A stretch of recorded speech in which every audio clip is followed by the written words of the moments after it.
कहानियों का पिटारा presents Hindi stories.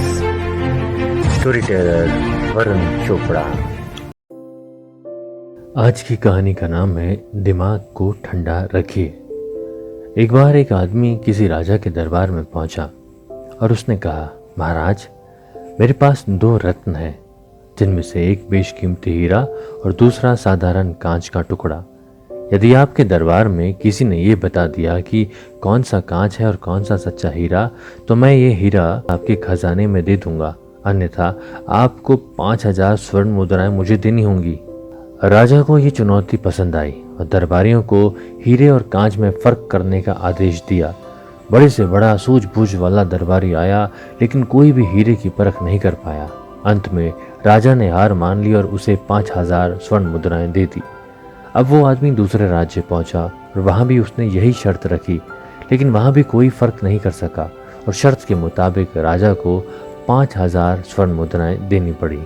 इसी प्रकार वो आदमी कई राज्यों का भ्रमण करता और अपनी शर्त रखता। हर बार वो स्वर्ण मुद्राएं जीतकर आगे बढ़ जाता। उस समय ठंड का समय था और एक राजा ने अपना दरबार खुले मैदान में लगाया ताकि दरबारी धूप का आनंद लेते हुए कामकाज निपटा सके।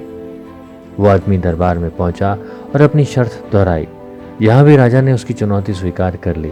राजा ने विद्वानों को भी असली और नकली हीरे में फर्क करने का आदेश दिया, लेकिन यहाँ भी कोई फर्क नहीं कर सका। राजा उदास हो गया और उसने खजांची को खजाने से 5000 स्वर्ण मुद्राएं लाने का आदेश दिया। तभी एक दरबारी जो जन्म से अंधा था, उसने कहा, महाराज, खजांची को भेजने से पहले एक बार मुझे इन हीरों को परखने का अवसर दिया जाए। राजा तैयार हो गया।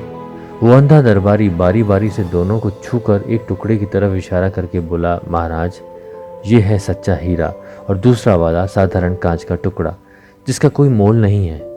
हीरे वाले आदमी की आंखें चमकी और वो बोला, बिल्कुल सही कहा आपने, लेकिन आपने इसे पहचाना कैसे? उस अंधे आदमी ने जो जवाब दिया, उसे सुनकर वहां राजा सहित सभी की आंखें खुली की खुली रह गई। वो बोला, जो भी सच्चा हीरा होता है वो धूप में भी ठंडा रहता है, जबकि साधारण कांच थोड़ी सी गर्मी मिलते ही गर्म हो उठता है, बिल्कुल हम इंसानों की तरह।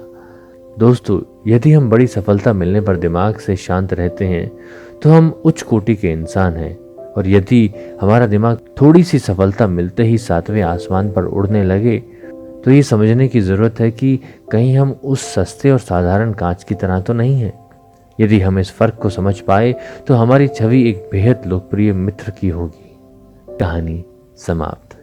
तो कैसी लगी आपको कहानी? कमेंट बॉक्स में टाइप करके ज़रूर मुझे बताइएगा। चलता हूँ, जल्द मिलूंगा नई कहानियों के साथ, कहानियों के पिटारे में मेरे यानी कि वरुण के साथ। तब तक अपना ख्याल रखिए और स्वस्थ रहिए।